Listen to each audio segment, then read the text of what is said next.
Et aux États-Unis, on va rentrer justement dans le débat politique. On est désormais là-bas à 2 semaines de la présidentielle. Et oui, cette campagne électorale, on l'a su au quotidien sur BFM Business, les sondages restent extrêmement serrés entre Donald Trump et Kamala Harris. Kamala Harris qui a reparlé crypto cette semaine, elle a incité les détenteurs de crypto à non pas en profiter, pas aller vivre aux Bahamas, etc. Non, elle les a incités à entreprendre en l'occurrence.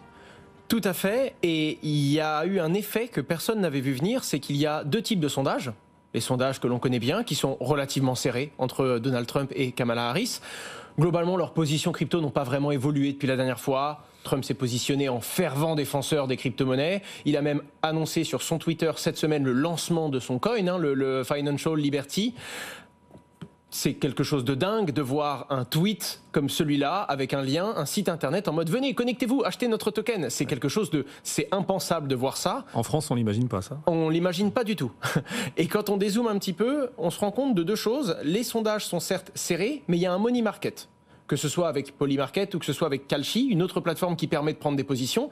Et c'est pas aussi serré que ça sur le money market. Alors, en effet, c'est la communauté crypto. Il y a naturellement des gens qui ont peut-être envie de voir se réaliser un pari beaucoup plus intéressant pour leur portefeuille, c'est-à-dire l'élection de Donald Trump. Mais en attendant, on parle d'un 61% pour Donald Trump contre un 39%, et on parle d'1 milliard positionné sur le bet. C'est pas juste une anecdotique, non. On parle d'1 milliard positionné. Sur l'autre plateforme, c'est un petit peu plus équilibré avec 55% contre 45%. Mais certains aiment le dire sur les réseaux et peut-être encore une fois pour satisfaire les différents biais cognitifs qui leur donnent envie de comprendre qu'ils sont sur la bonne position. Mais ils le précisent. C'est un écart et c'est un marché qui est purement financier. Et quand on prend ce pari, c'est qu'on y croit fortement et qu'il y a des gens qui, en tout cas, ont envie de se positionner ainsi.